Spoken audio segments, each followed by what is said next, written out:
what a wonderful song that we have. A wonderful anthem that we have. It's a lament. A lament. Have you ever cried a lament? So I heard an amen, I think. Oh yeah, we understand that.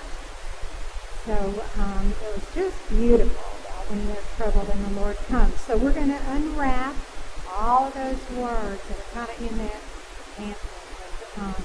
We're going to talk about work today. Mission. Jesus' way of mission. But to get there, we have to talk about work. And have you ever worked really hard in a job until you got noticed? There he is. He's at work. You did really well in that job. You learned the job well, and you thought, gee, I can actually do this. This is great. I can even do more. It might take a while, but then you start thinking about a promotion. You start thinking, well, maybe I'll go and find me a new job, and I'll do more. And finally the day comes. Ross, don't take this personally. I got him in the first paragraph. Boom. All right. So finally the day comes. You didn't find the job, but you got promoted. And you're going to climb that ladder. And all your friends and all your family are impressed, and they give a big celebration for you, and they congratulate you, and you start the new position. Now I want you to think about Jeremiah. Because Jeremiah was elected to a great job. We don't know what he did before he was elected to this job, but he got this great job being chosen by God to be God's spokesman to his nation. He's supposed to point the nation at a critical time in their history, a pivotal point for Israel. And he's supposed to be the lead man, and he's doing that. And Jeremiah embraced it with all his heart. And he has a few things to say about it. And here's what he said about it. And he said this to God. He said, when I discovered your words, I devoured them. They're my joy. They're my heart's delight, for I bear your name, O Lord. Your hand was on me. He's looking back at the beginning of the job. And then the job got hard. It started to hurt. He felt unappreciated. The work was overwhelming. The work was unsatisfying. Have you ever had a job like that? I hear. No one appreciated what he did. In fact, he received outright criticism. He received discouragement and disapproval. And so, have you ever felt those feelings?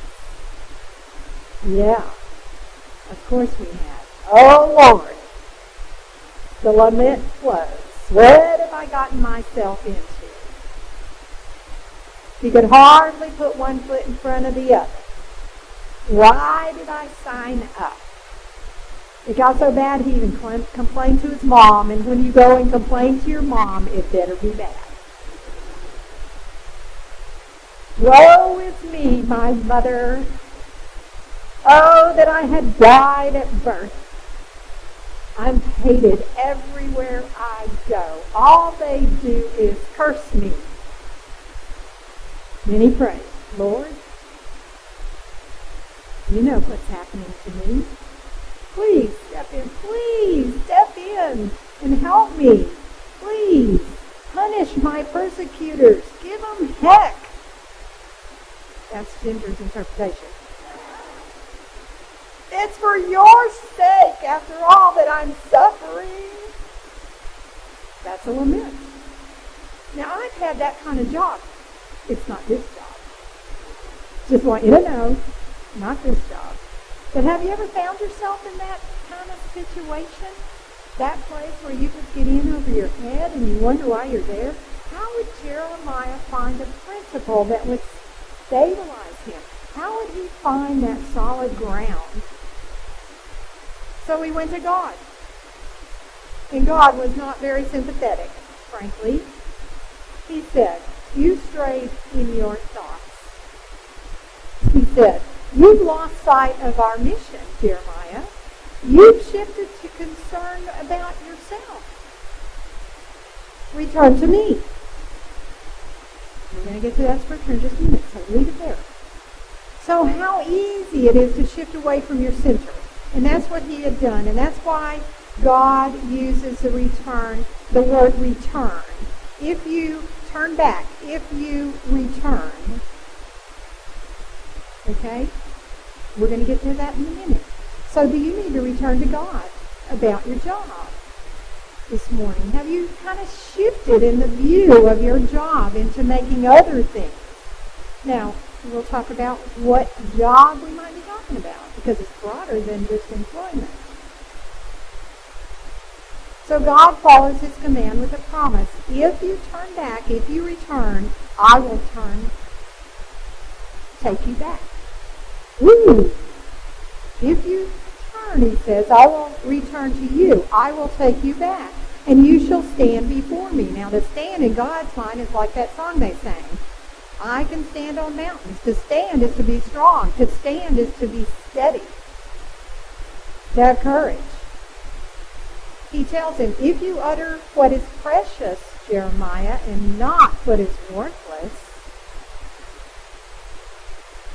if you utter what is precious, my words, not what is worthless,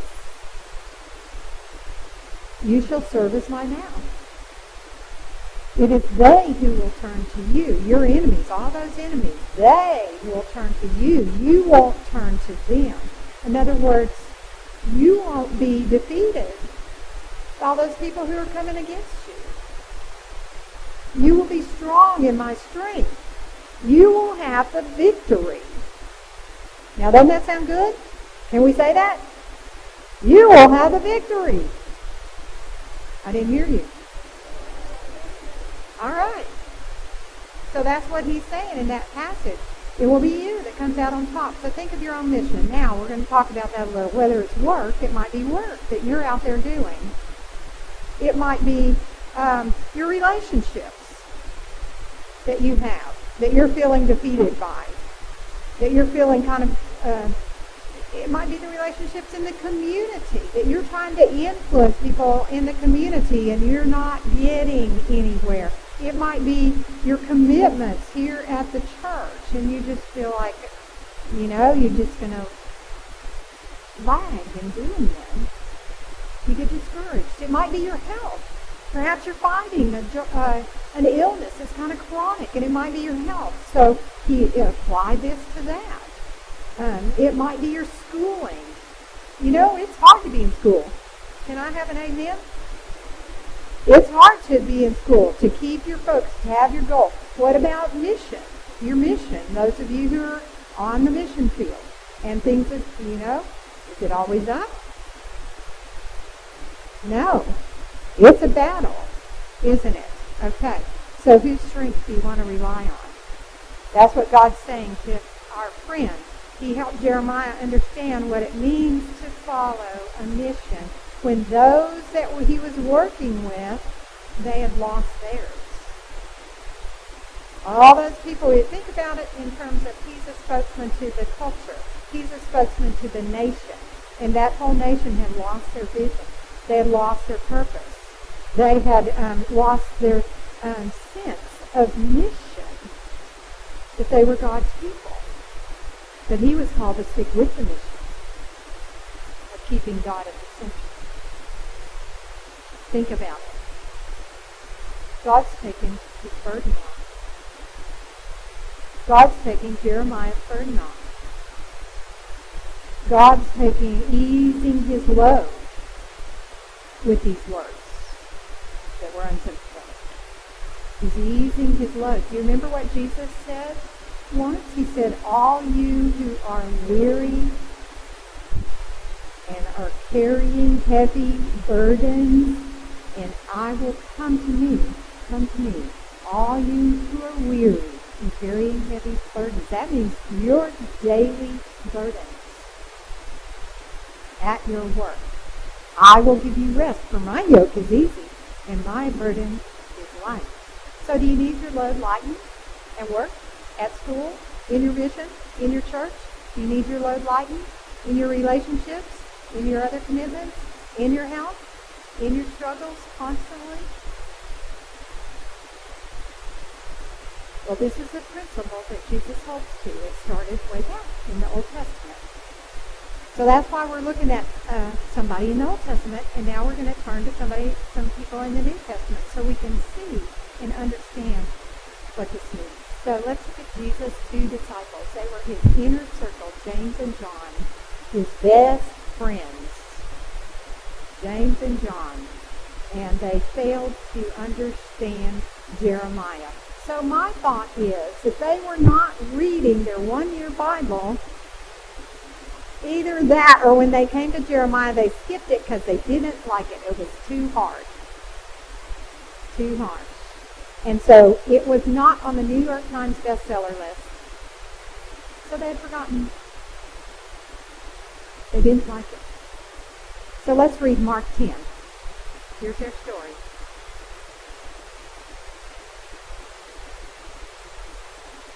Then James and John, the sons of Zebedee, came over and spoke to Jesus. Teacher, we want you to do us a favor. What is your request? Jesus asked. When you sit on your glorious throne, we want to sit in places of honor next to you, one on your right and the other on your left. But Jesus replied, you don't know what you're asking. Are you able to drink from the bitter cup of suffering I'm about to drink? Are you able to be baptized with the baptism of suffering I must be baptized with? Oh, yes. Certainly we are able. Then Jesus told them, you will indeed drink from my bitter cup and be baptized with my bitter baptism of suffering, but it's not mine to grant who will sit on my right and my left. God has prepared those places for the ones he has chosen. When the 10 other disciples heard what James and John had asked, they were indignant. So Jesus called them together and he said, you know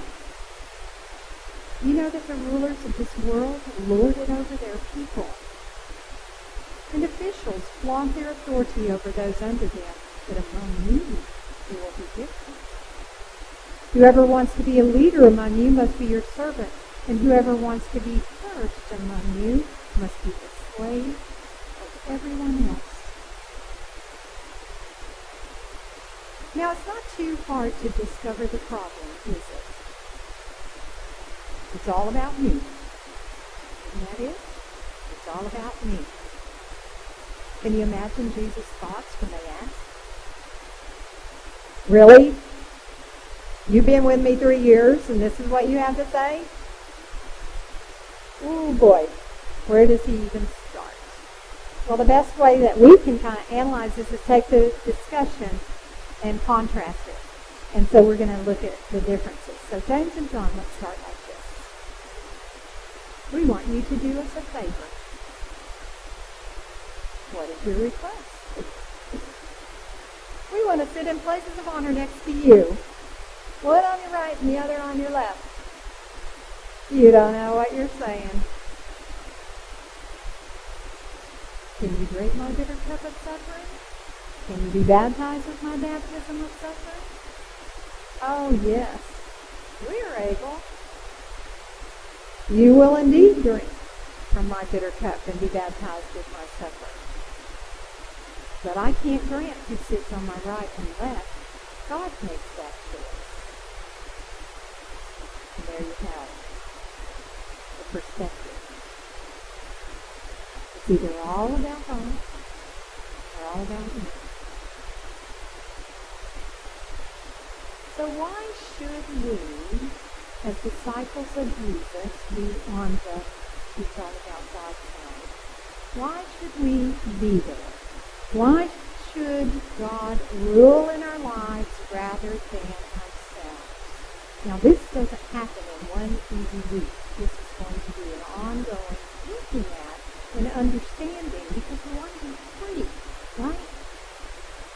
So the disciples sort of knew the answer. And so do we. We sort of know it in theory, right? We know what we're supposed to do. We know it in theory, but it's hard to practice. It's hard to practice. and we want to get to the practice stage because Jesus said it's a matter of motive. That's what his question reveals. It's a matter of motive. What do you want me to do for you? That question reveals your motive. You seek your own glory? And so when we approach this, we're going to assess our answer. We're going to look at ourselves, no matter what our circumstance is. Often we find our egos need shoring up, don't we? Yes, we do. We don't feel so great about ourselves. You know, life's tough. None of us. I don't know one person who thought they were so great. And if I did not like that person. So we don't feel so great about ourselves, so success makes a difference. Success seems to validate us. It makes us feel better about ourselves. So that's one motive for wanting to seek our own glory. Or we might seek approval from others. And that's also really a common thing, that a lot of us seek approval from somebody else. We might seek approval from parents, try to satisfy them. We might seek approval from our friends. Or our colleagues.